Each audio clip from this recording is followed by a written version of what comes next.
There is something happening in them that you will never be directly told, not because they are deliberately withholding, not because they calculated that keeping it hidden serves some strategic interest, but because the architecture of who they are, built carefully, built early, built from necessity, does not have a reliable channel from what is felt to what is expressed. What they feel after hurting you is real, specific, in some cases more acute than anything visible in their behavior would suggest, and it stays interior, private, managed into the background of a functioning life that does not show what it is carrying. Here is what that interior actually contains: shame that cannot be named. The avoidant feels shame after hurting you. Not guilt exactly. Guilt is about the action, about what was done or not done. Shame is deeper, is about the self, is the specific, uncomfortable, wants to be anywhere else experience of encountering evidence that the self is not what it has been presenting itself as. The avoidant has been presenting as self-sufficient, as someone who knows what they need and acts accordingly. As a person whose distance is chosen rather than driven, as someone whose withdrawal is clarity rather than fear. Hurting you specifically, the specific person who saw them clearly and stayed, is evidence against all of that. Evidence that the self-sufficiency was not as solid as presented, that the chosen distance was the alarm running its program. That what was called clarity was fear that had found a more respectable name. The shame of being seen as someone who hurts people through their own unaddressed fear, when the story was always that the distance was wisdom, is significant, is real. Is something the avoidant encounters in the unguarded moments when the narrative they constructed to justify the withdrawal encounters the honest memory of what the withdrawal cost you. They do not say this, cannot say this. Saying it requires admitting the discrepancy between the presented self and the actual self, and that admission is among the most threatening things available to someone whose entire relational architecture was built around maintaining that presentation. So the shame stays interior, gets converted into productivity, into forward motion, into the busyness that stays ahead of the feeling. But it is there, grief that has no socially acceptable container. The avoidant who hurt you is grieving, not visibly, not in the legible, receive social permission way that the person who was hurt grieves. They hurt you, which means the social contract around loss reserves its compassion for you. They do not get to grieve openly. Do not get to say to their friends, I ended something that mattered and I am devastated by my own ending of it, without the entirely reasonable response of then why did you end it? So the grief is private, unwitnessed, carried in the interior without the container that witnessed grief provides. Grief without witness does not move the way witnessed grief moves. Does not have the release valve of being held by another person, does not metabolize on the same timeline, sits, stagnates, surfaces in the unguarded moments as a weight that has nowhere to go. The avoidant carries this weight, sometimes for much longer than anyone observing their composed exterior would guess. Sometimes indefinitely, in the specific form of a persistent flatness that has your name in it even when your name is not being consciously acknowledged. They grieve what they did to you, the specific injury of having offered something real and then withdrawn it, of having been someone whose presence mattered to you and having made that presence unreliable. Of knowing, and they do know at the level where honest things are known, that the hurt was real and was produced by their system running its program at your expense. They grieve what they lost, the specific, irreplaceable quality of what you brought, the version of themselves that was possible in your presence, the future that was available before the fear overrode the love. Both griefs are present, both are real. Neither is expressed in the form that would make them visible to you or to anyone else. Regret that arrives too slowly. The avoidance regret does not arrive immediately after hurting you. This is one of the things that makes the experience of being hurt by an avoidant so specifically painful. The immediate aftermath often looks like relief on their side. Like the distance was what was needed and is now providing what it was supposed to provide. Like the hurt they caused was the price of a necessary decision rather than the cost of an unnecessary fear. The regret comes later, when the relief has run its course and the gray has arrived, when the narrative about why the distance was right keeps encountering the memory's more honest version. When new connections keep falling short of the specific standard your presence established and the comparison keeps returning the same unwelcome result. When the full accounting of what was lost arrives, as it inevitably does, in the quiet moments that the productivity cannot reach. The regret at that point is real and specific and does not respond well to the usual management tools. Does not diminish with sufficient distraction, does not resolve into the neutral acceptance of a decision that was right even if costly. It sits, with the specific quality of something that knows it is the consequence of a choice rather than a circumstance, that knows the hurt was produced by the pattern running rather than by genuine incompatibility. That knows in the honest, undefended interior that the unguarded moments allow access to, that the loss was not necessary, was chosen by the fear in the name of safety, at the cost of something that was genuinely worth keeping. That regret does not get spoken, cannot be spoken without dismantling the narrative that the distance was wisdom. Without acknowledging what the management protocol has cost, without the vulnerability of admitting to someone, possibly to you, possibly to themselves, that the thing they did was driven by fear rather than clarity, so it stays interior, real, present, unacknowledged. The specific discomfort of having been genuinely seen. The avoidant who hurt someone who genuinely saw them carries a specific discomfort that is different from ordinary guilt or grief, the discomfort of being known because you saw them, accurately, past the self-sufficient presentation, past the management protocol, past the carefully maintained exterior. You saw the wound and the fear and the love that the fear was overriding. You saw the interior that the architecture was built to keep private, and then they hurt you. The specific discomfort of this, of having hurt someone who saw you clearly, who understood why you were doing what you were doing, who brought genuine compassion to what they understood, is acute in a way that hurting someone who did not see clearly is not, because you could not be accused of not knowing, could not claim ignorance of your own wound or its effects. You saw both with unusual clarity, and you stayed, and you were hurt by the system running anyway. The avoidant knows this, carries the specific knowledge that you were not collateral damage in some confusion, were the person who saw most clearly, who understood most generously, and who was hurt by the pattern regardless. That knowledge produces a discomfort that the narrative cannot fully address, cannot be managed into the self-sufficiency framework, cannot be explained by incompatibility or poor timing or any of the other reasonable-sounding stories that usually provide adequate scaffolding. It simply sits as the honest evidence of what the pattern cost and of who paid the cost. What they feel when they think of you specifically. In the unguarded moments, and these arrive regardless of how efficiently the management protocol runs, the avoidant thinks of you, not abstractly, specifically, with the particular, located, irreducible specificity of someone who was genuinely particular to them. What they feel in those moments is not simple. There is warmth. The genuine, involuntary warmth of someone whose system, in the reduced alarm state of unguarded memory, can feel the full quality of what you brought without the cost assessment running alongside it. There is the specific quality of missing that knows exactly what it is missing, not loneliness in the general sense. The particular absence of the particular person whose particular quality of presence activated something that the general resumption of life has not reactivated. There is the complicated, cannot be cleanly named feeling of knowing they caused something that did not need to be caused, that the hurt was not required by genuine incompatibility, but by the pattern overriding what was actually wanted. That the version of the story in which the leaving was necessary is harder to maintain in the unguarded moments than in the managed ones.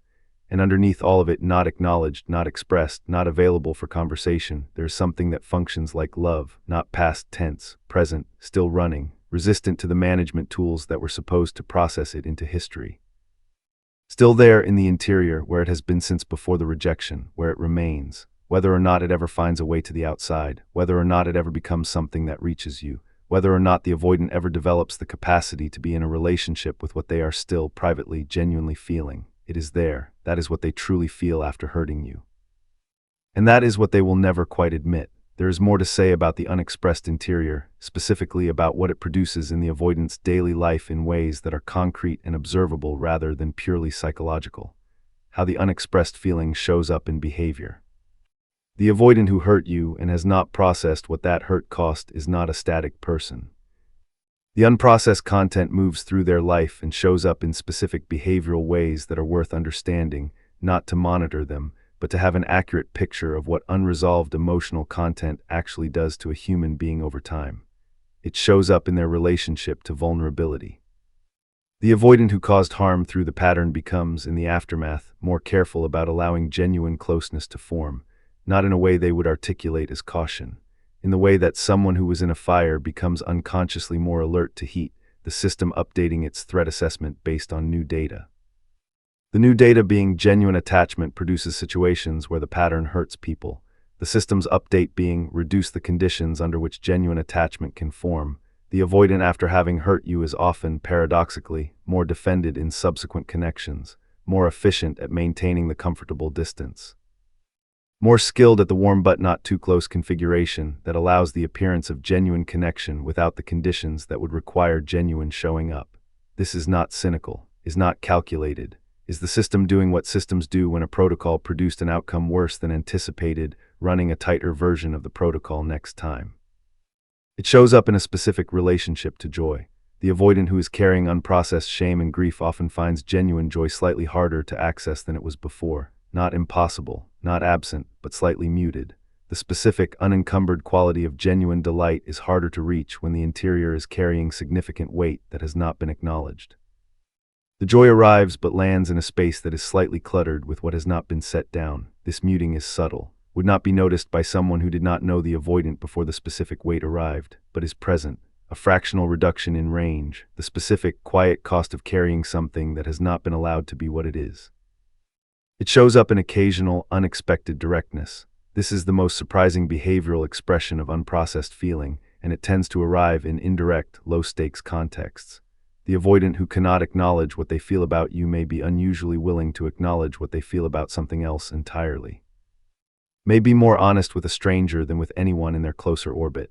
May say something in an unguarded moment that is more true than their usual register, a brief, slightly startling glimpse of what is actually in the interior, arriving without the usual editorial. These glimpses are not accidents. Are the unprocessed content finding whatever outlet the management protocol has left unguarded? What happens in the avoidant when they encounter something that reminds them of you? The reminders are specific and they arrive without warning, a quality of light that belongs to a particular afternoon. A phrase that was yours, not a famous phrase, not something anyone else would recognize as particular to you, but something that was specific to how you thought or how you spoke. A piece of music that was present, a situation that has the emotional texture of something you navigated together, a moment of someone else saying something that you would have said differently and better. In these moments which cannot be scheduled or prevented or adequately managed, the unprocessed feeling surfaces with a completeness that the managed daily life does not allow. It is not romanticized in these moments, is not the soft-edged nostalgia of someone remembering something pleasantly distant. It is specific, current feeling. The quality of your presence arriving as though no time has passed, as though the distance that was created has not actually accomplished what it was supposed to accomplish. The avoidant in these moments encounters what the distance was supposed to prevent, the full weight of what was genuinely there, without the alarm competing with the appreciation. Without the cost assessment running alongside the warmth, without the management protocol intercepting the feeling before it can be fully experienced. Simply you, as you actually were, remembered with the specific, unfiltered accuracy of something stored whole, and what is felt in those moments is not manageable in the ordinary sense, is too complete, too specific. Too real to be quickly converted into something more comfortable. The management protocol eventually re-engages. The moment passes, the daily functioning resumes, but something happens in those moments that the avoidance system cannot fully undo. The honest accounting advances, by a small amount, in the direction of what is actually true. The long arc of what unprocessed feeling eventually produces. The unprocessed feeling does not stay static indefinitely. Even without the specific intervention of therapy, even without the conscious decision to look at what has not been looked at, the accumulated weight of unprocessed feeling eventually produces something in the avoidance interior. It produces pressure. Not the dramatic, crisis-producing pressure of acute emotional overwhelm. The slow, persistent, cannot be indefinitely ignored pressure of something that has been building without outlet for long enough that the management tools require more effort than they used to. The productivity spike requires more productivity to achieve the same effect. The busyness needs to be more relentless. The forward motion needs to be faster and more constant to stay ahead of what is following. And eventually, not always, not on any predictable timeline, not as the guaranteed outcome of sufficient time passing, the effort of staying ahead begins to exceed the effort of turning around. That is the moment that can produce genuine change, not the accumulation of insight. Not the reading of psychological frameworks. The specific, embodied, cannot be rationalized further experience of the management being more costly than what it is managing. When the staying ahead becomes more exhausting than the turning around and facing, some avoidants turn around and find in the facing what has been there all along, the shame that can be acknowledged and thereby reduced. The grief that can be felt and thereby metabolized, the regret that can be sat with and eventually converted into motivation for actual change, the love that can finally, without the alarm competing, be fully felt for what it actually is. and in some cases, not all, not most, but genuine and real, the finding of all of that produces the work. The actual therapeutic, pattern-interrupting, nervous system-level work of becoming someone who can be in a relationship with what they feel.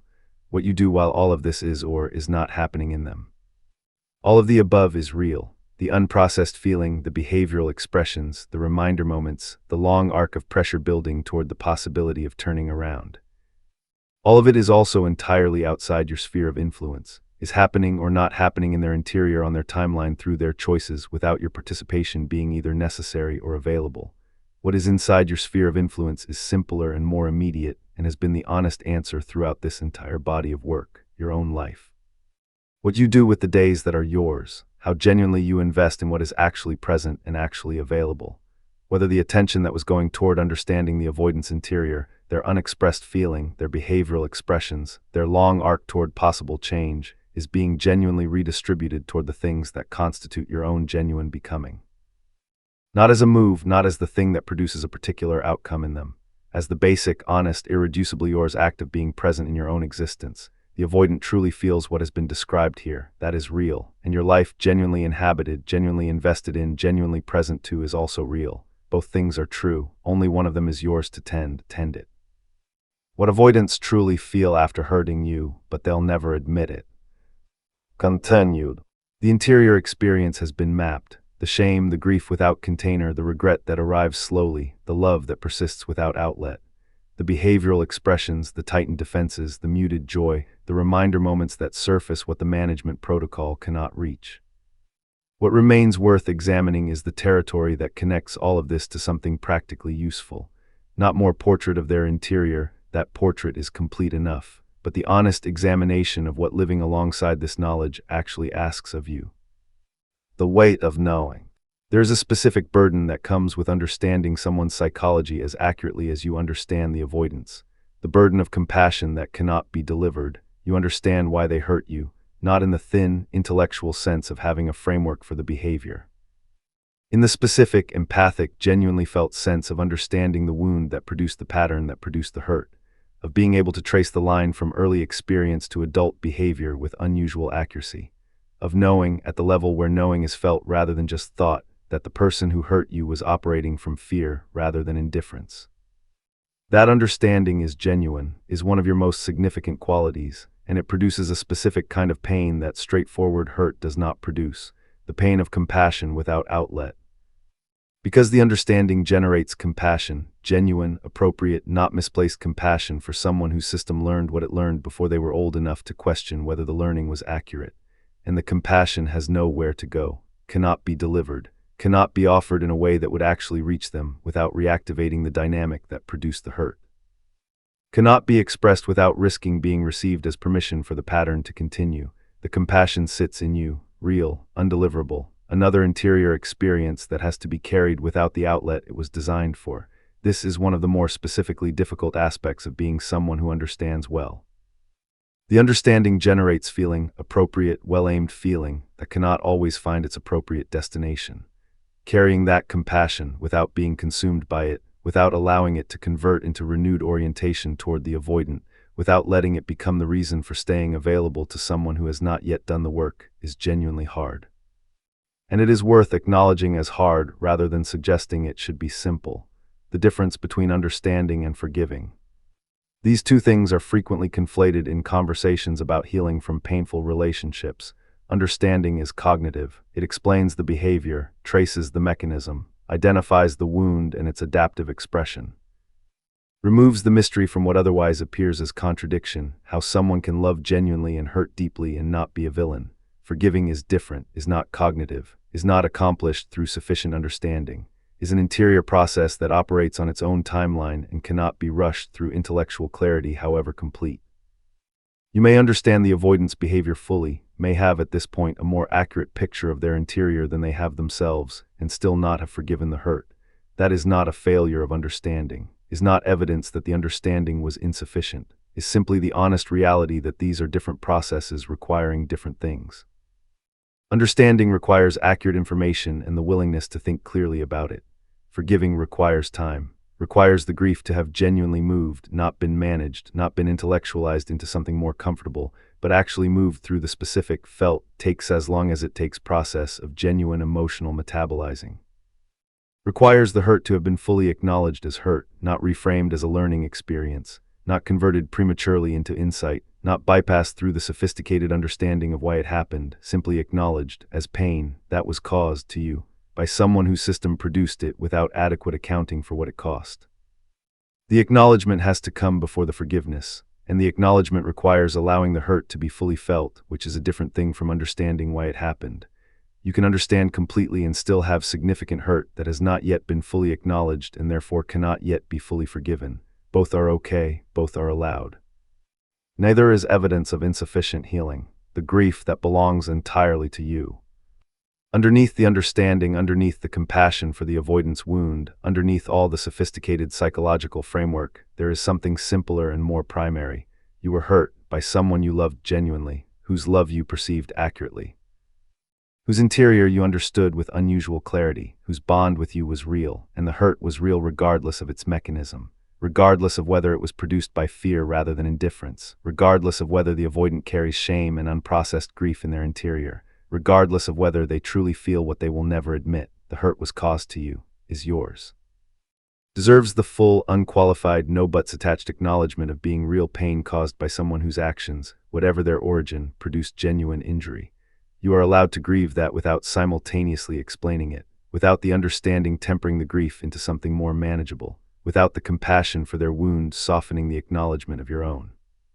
The grief is yours, is not diminished by understanding its cause, is not made smaller by accurate perception of what produced it, is simply the honest emotional response of a person who was hurt by someone they loved and is allowed to feel the full weight of that without immediate conversion into psychological insight.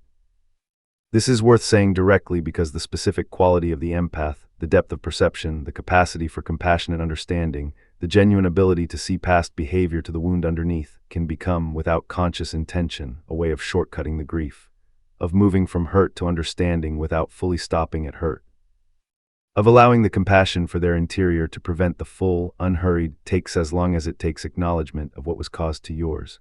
Your interior deserves the same quality of patient, non-rushing, full acknowledgement that you have historically brought to everyone else's. The grief is real. Allow it to be fully itself before asking it to transform into something more useful. What the hurt taught about your own patterns. This is the part that requires the most honest engagement, not because it shifts responsibility from the avoidant to you, but because it is genuinely useful in a way that the portrait of the avoidant's interior, however accurate, is not. The hurt happened. Was caused by the avoidance pattern meeting your specific configuration of who you are and what you bring to love.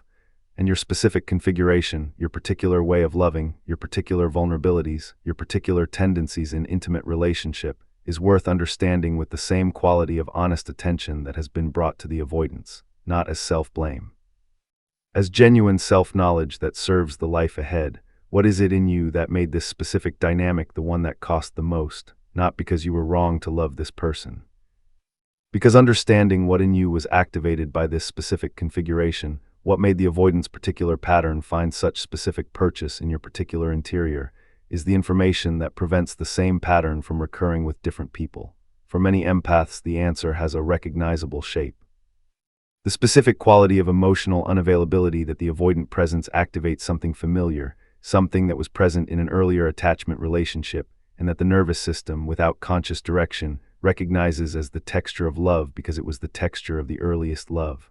The working for warmth that was sometimes present and sometimes not.